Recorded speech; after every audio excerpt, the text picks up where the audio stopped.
Hello, I'm here today and I'm Andrea Popescu. I'm here to talk about colonialism and its impacts on Mexico.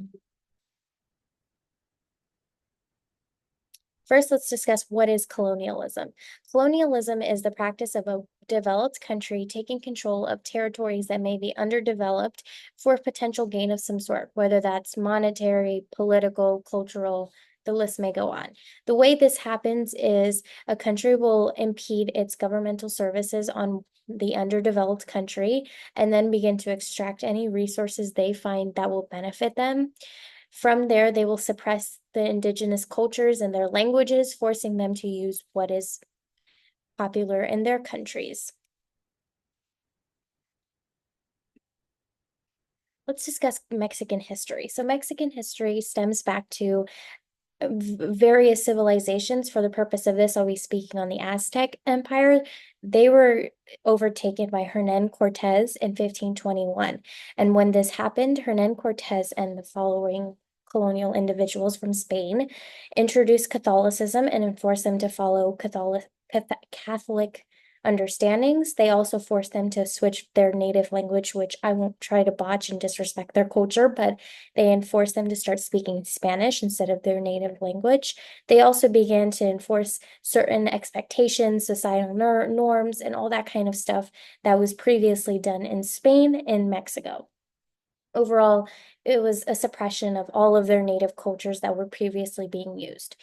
In this time, it was known as New Spain as they were under Spanish rule. And at this point, Spain was extracting most of their silver and sugar contents for financial gain for Spain.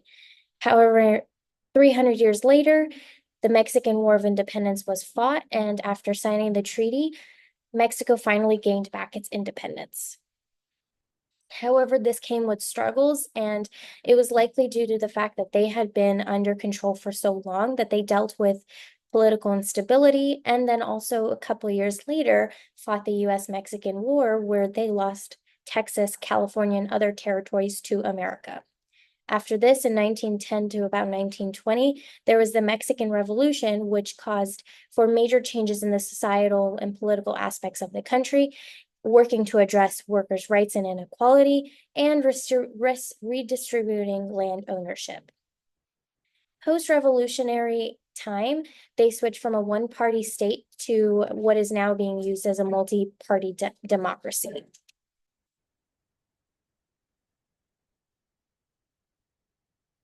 As to speak on the impacts of the Spanish colonialism that occurred, first I'll discuss cultural impacts, and this was the suppression of the indigenous language. So now only about 1.5 million people speak the native language, as compared to previously it was the whole population. And out of all of the population of Mexico, the indigenous population, including Aztecs, but not limited to that, is about 15.1% of the total population.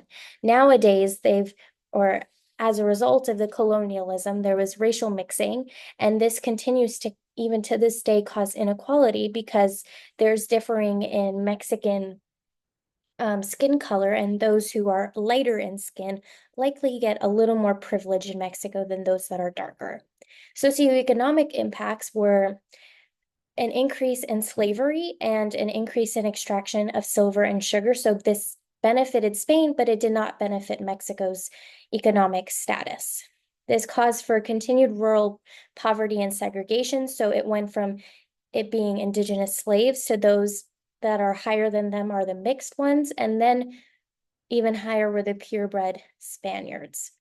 Current to this day, facts are 36.3% of total Mexicans, including indigenous individuals, live in poverty. 40% of them don't have access to health care, and 42% experience food insecurity. Specific health impacts of colonialism is about 8 million of the Mexican indigenous people died, primarily from smallpox, but not limited to measles and influenza when the colonialism and Spaniards came into Mexico. But to this day, there's still negative health outcomes because of this situation. So 57% of people lack healthcare access within the indigenous population. They likely have to travel an extra 2.5 hours, if not more, to access medical care. They likely have to pay at least 20 or more pesos to receive medical care. And within all different types of tribes within Mexico, the maternal mortality rate varies from 46.7 to 68.1. And there is an increase in obesity because of the supermarket droughts and the food insecurity. And it's likely that 10% of the population of people over 20 years old are likely to be diabetic. And to compare life expectancy of indigenous Mexicans and non-indigenous, there's a whole 8 years of life expectancy difference. And this again can be explained by all what we talk about in public health, social determinants of health. So my solutions to this issue is my first is I want to expand healthcare coverage. It's understood, as I previously said, that they are likely to travel to at least 2.5 hours extra to get critical care, but that's not always an option. Whether that's they don't have the money to afford gas, they don't have a car, can't take the time off, just any sort of explanation can explain why traveling an extra amount of time to seek medical care is not an option. So it's more of a problem in regions that are mountain-like terrains, which is likely where the indigenous tribes are. And most of or the best healthcare within Mexico are going to be in the bigger cities and that's completely out of their reach. For context, that's Mexico City, Tijuana, Monterrey, and Guadalajara, and all of those are at least 500 kilometers from of all the different tribes that are within Mexico. So for my solution, there needs to be more funding to happen for this rural healthcare clinic because and this might be biased, but this originally was at fault of the Spaniards, so they should financially assist some sort. But other developed countries or philanthropic foundations and WHO should also assist in this and make more healthcare systems within the rural clinics as well.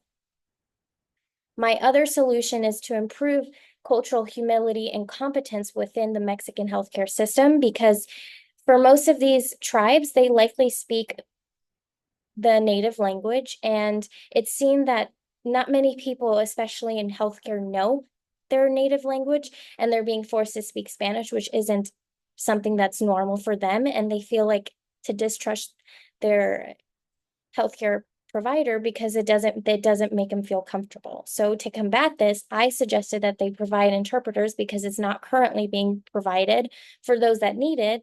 And another idea is to provide a higher salary to those that feel enticed to learn as medical professionals and be able to communicate with the indigenous people's languages.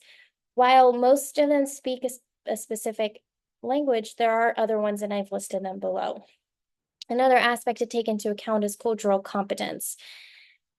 Within indigenous tribes, they're likely to use conventional healthcare types, and it's been seen that they've been disregarded or disrespected in Western medicine for using these as their forms of medicine, and this is inappropriate. So there needs to be a better understanding of cultural competence to be understanding that while this isn't your form of medicine that works for you or that you believe in, you should still encourage individuals to use whatever means they feel is appropriate for themselves.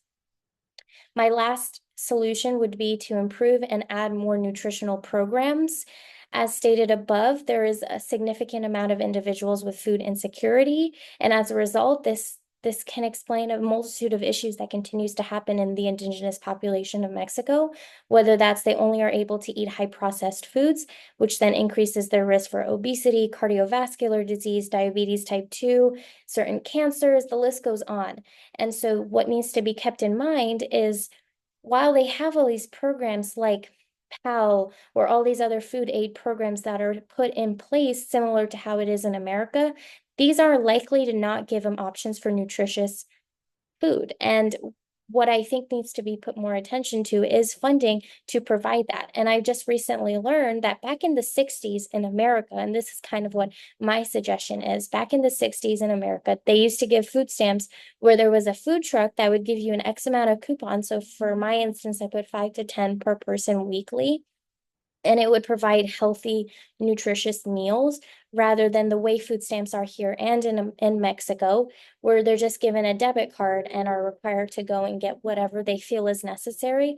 However, they are likely to go for the cheaper, high processed things that again increase their risk of obesity, cardiovascular disease.